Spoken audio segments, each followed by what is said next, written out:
আমাদের আন্দোলনের ফসল হিসাবে বর্তমান অন্তর্বর্তীকালীন সরকার ক্ষমতায় রয়েছেন এবং যেদিন এই দায়িত্বটুকু তাদের উপরে বর্তায় এখন পর্যন্ত আমরা খুব আন্তরিকভাবে দায়িত্ব নিয়ে ওনাদেরকে সহযোগিতা করছি এবং করার মন মানসিকতা নিয়েই আমরা হাঁটছি। এখানে কোনো বিভেদ হবে, কোনো বিভাজন হবে, মতের পার্থক্য হবে, এই সুযোগ এখন পর্যন্ত আমি দেখি না। সরকারের নেতৃত্বে দু চারজন উপদেষ্টা থাকলেও দু চারটি কথা বললেও খুব একটা মাইন্ড এখন পর্যন্ত করি না। কারণ আমাদের টার্গেটটা কি?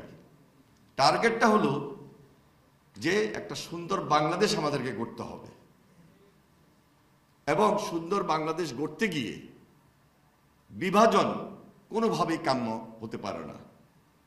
আর ওই শক্তির জায়গাটাকে ধ্বংস করে দেওয়ার জন্য এই সরকারের নেতৃত্বে আমরা কাজ করবো, এটাই তো ছিল স্বাভাবিক।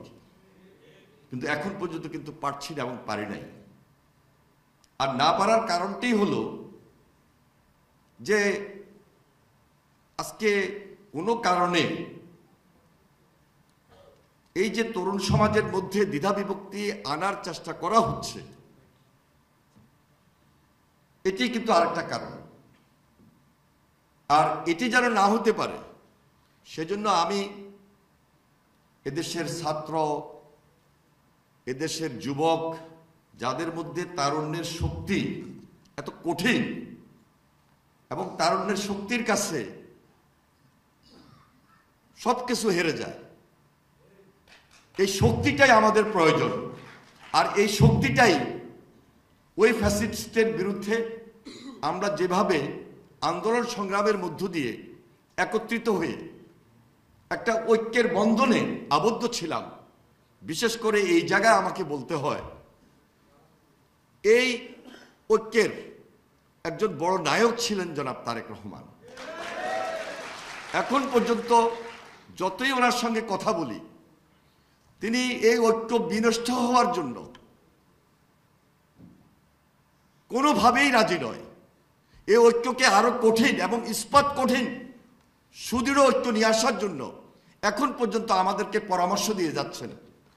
এবং আজকে আমাদের ছাত্র রাজনীতির সঙ্গে যারা জড়িত তাদেরকে এখন পর্যন্ত তিনি বারবার বলছেন টার্গেটে আমাদেরকে পৌঁছতে হবে। সুতরাং আমার কথাগুলো আমি খুব পরিষ্কারভাবে বলার চেষ্টা করেছি, কারণ নাম নিতে চাই না এই কারণে 17 বছরে আমাদের ত্যাগ, আমাদের কষ্ট, আমাদের ঘাম, আমার পাশ থেকে হারিয়ে যাওয়া, আপনার পাশ থেকে হারিয়ে যাওয়া, গুম খুনের শিকার হওয়া, জেলখানায় ছিলাম আমি, আপনি সবাই তো ছিলাম। আমার বৈষম্য বিরোধী ছাত্র আন্দোলনে যারা নেতৃত্বে ছিল একসঙ্গে ডিবি অফিসে রাত যাপন করেছি। অত্যাচার আমাদের সবার উপর হয়েছে, তবে উপলব্ধি আমাদেরকে আর একটু বেশি বেশি করতে হবে, আরো বেশি করতে হবে। কি জন্য করতে হবে? টার্গেটে পৌঁছার জন্য, ফ্যাসিবাদকে রুখে দেওয়ার জন্য, ফ্যাসিবাদের ওই 2-3টা শক্তিকে ধ্বংস করে দেওয়ার জন্য। এখনো মনে করি এই সরকারের নেতৃত্বে এটা সম্ভব এবং এই সরকারকেই করতে হবে।